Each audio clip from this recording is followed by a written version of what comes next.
Je vous l'avais annoncé tout à l'heure, j'accueille maintenant Guillaume Corpart, réalisateur du film My Life's a Cage, le film qui sera proposé, suivi d'un débat lundi soir au cinéma Le Kid de la Flèche par l'association L'Écrin Vert de Crest-sur-Loire. Bonsoir Guillaume Corpart. Bonsoir.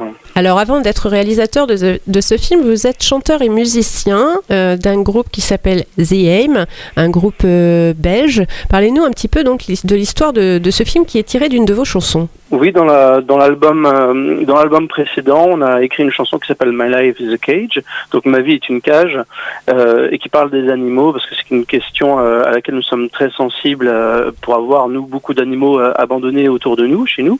Et donc cette chanson parle d'animaux qui vont dans le couloir de la mort jusqu'à leur salle d'abattage, des animaux issus d'un élevage intensif, et donc ces animaux n'ont pas de voix pour s'exprimer, pour parler de leur souffrance et de leur détresse. Dans cette chanson, on a voulu leur donner une voix et chanter ce qu'ils chanteraient peut-être juste avant leur mort, après avoir subi une courte vie très difficile enfermée entre quatre murs. Donc voilà, c'est parti de cette chanson-là. Comment on en vient à faire un film à partir d'une chanson, justement ? Au départ, notre ambition était de faire un clip, donc un clip en animation, avec Nicolas De Bruyne, le dessinateur, et de fil en aiguille, au fil des soutiens, des rencontres, notre ambition n'a cessé de grandir et on s'est lancé dans un court-métrage.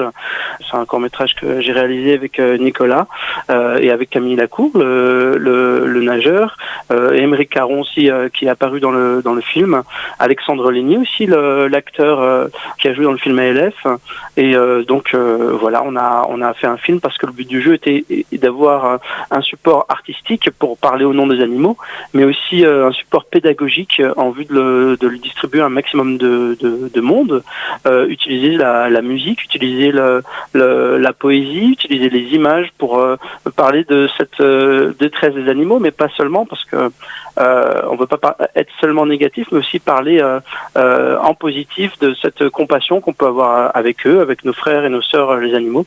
Donc voilà, c'était une aventure géniale à vivre humainement, parce que on a réuni toute une équipe de cinéma bénévole qui s'est donnée à fond pour réaliser ce film, et on a aussi eu le soutien de nombreuses personnes via Internet, puisque la production était assurée par un financement participatif, donc via KissKissBankBank. Donc ça a vraiment été une aventure collective, et le projet ne cesse de grandir aujourd'hui, parce qu'autour de ce film, évidemment, on présente une conférence, et beaucoup d'autres projets vont arriver dans cette nouvelle association qu'on a créée, My Life's a Cage. Donc ce n'est pas un film qu'on appellerait grand public, c'est-à-dire que ce n'est pas un film qui sortira dans tous les cinémas de France à une date donnée, c'est un film qui tourne, que vous présentez à la demande. Voilà, c'est ça. Alors d'abord, c'est un court-métrage qui est suivi on offre un pack, en fait. C'est un engagement humain et militant. On va voir les gens qui nous accueillent dans différentes villes, y compris dans les écoles. On a lancé ça à partir de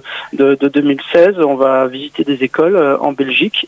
J'espère qu'on ira en France aussi ensuite pour faire voir ce film. Et ensuite, on discutait. Donc la conférence, elle est suivie d'un débat public, parce que le but du jeu, c'est de discuter avec les gens, et que tout le monde soit acteur d'une réflexion qui est aujourd'hui d'actualité, c'est-à-dire quel est notre rapport avec les animaux, quel est notre rapport avec la nature, quel est notre rapport avec nous-mêmes finalement. C'est un message de paix, c'est un message positif. On montre pas de sang réel ni d'animaux en détresse réellement dans ce film, puisque c'est une partie en animation qui présente les animaux qui vont à l'abattoir et qui chantent justement pour dénoncer cet état de fait. Et donc c'est vraiment en général un débat qui se veut constructif, qui parle des alternatives et qui est fort d'actualité.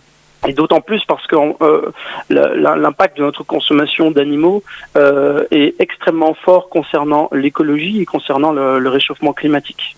Donc c'est vraiment d'actualité, puisqu'on sort de la COP21 et l'élevage faisant plus de 14% des émissions de gaz à effet de serre, il contribue énormément au réchauffement climatique, et ça, les gens commencent à être énormément investis sur la question. Alors la pollution, la maltraitance animale, la malbouffe aussi, je crois que vous allez aborder. Voilà, alors on a une vue vraiment 360 degrés, c'est-à-dire qu'on aborde donc avant tout la condition animale, la souffrance animale, l'écologie et le climat, l'impact énorme que ça a sur le climat, mais aussi sur la santé des gens, puisque l'OMS, l'Organisation mondiale de la santé, vient notamment d'annoncer que la viande rouge était probablement cancérigène et tous les produits type charcuterie, les produits transformés à base de viande sont cancérigènes.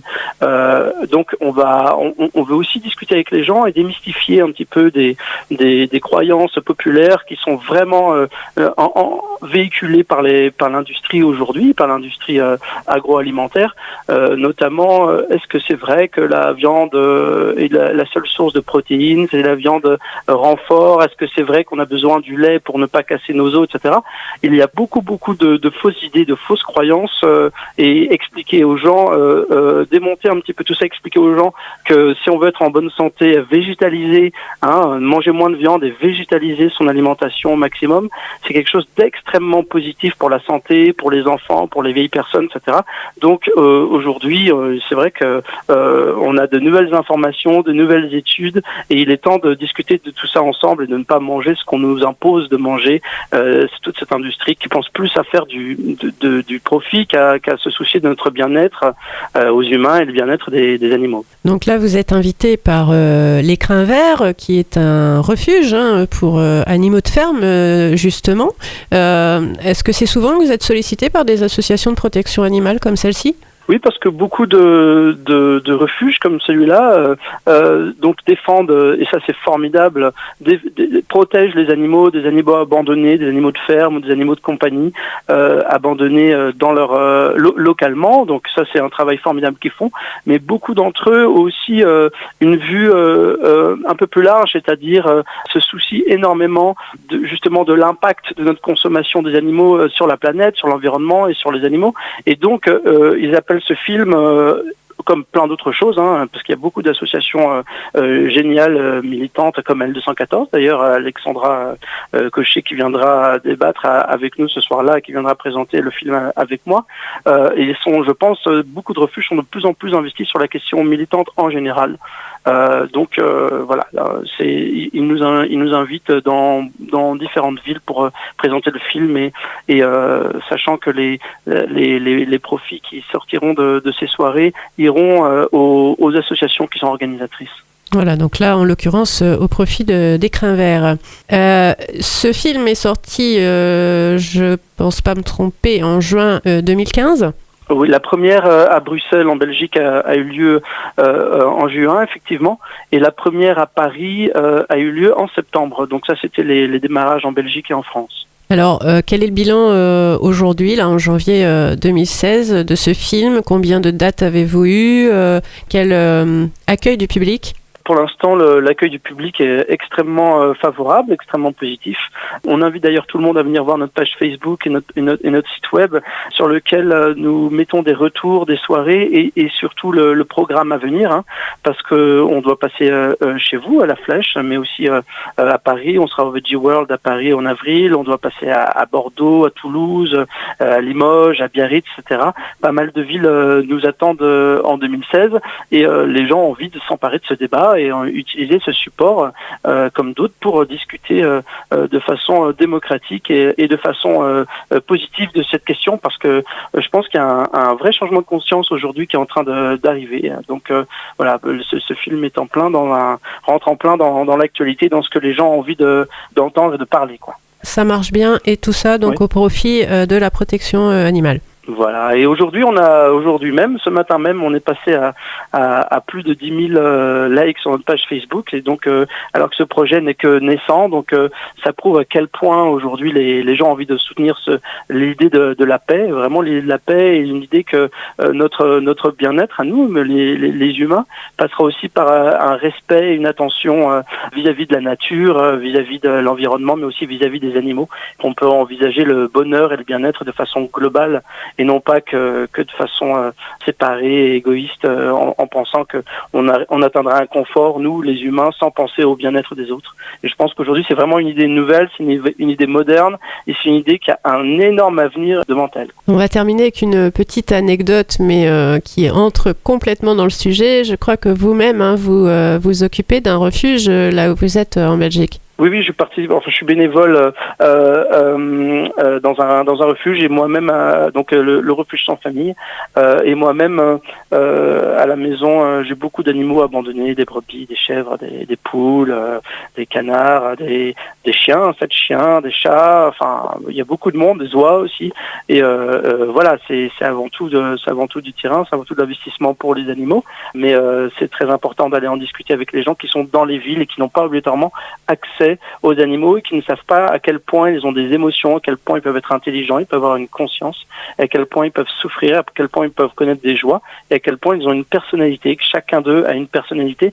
Donc vivre auprès des animaux, ça c'est extraordinaire parce qu'au moins ça nous rappelle à quel point on n'est pas tout seul à avoir des émotions sur cette planète et c'est le sens de notre lutte positive, c'est d'expliquer aux gens à quel point ce sont des êtres sentients, ce sont des êtres qui ont vraiment une conscience, une sensibilité. Il ne faut pas la nier, il ne faut pas les prendre pour des machines qu'on aurait le droit de découper, de consommer, sans faire attention à eux. Voilà, donc tous les auditeurs qui souhaitent échanger sur le sujet avec vous, Guillaume Corpart, avec Alexandra Cochet, donc de l'association L214, et bien sûr avec les Crins Verts. Le rendez-vous, c'est lundi prochain, 18 janvier à 20h, au cinéma Le Kid de La Flèche. On retrouve toutes les infos, vous l'avez dit, sur le site et le Facebook de My Life's a Cage et celui, bien sûr, de l'association Les Crins Verts. Merci beaucoup, Guillaume Corpart, et à lundi. Merci beaucoup, et je remercie beaucoup le refuge des Crins Verts aussi. On remercie les Crins Verts parce que c'est formidable déjà qu'ils donnent beaucoup de leur énergie, de leur temps aux animaux, concrètement toute l'année, mais en plus ils font des efforts pour faire venir un film comme ça et discuter avec les gens. Donc merci à eux, c'est grâce à tous ces efforts-là que ce film peut exister. Donc merci et à très vite lundi. On est ravis de venir vous rencontrer. Très bonne fin de journée. Merci, au revoir. Au revoir.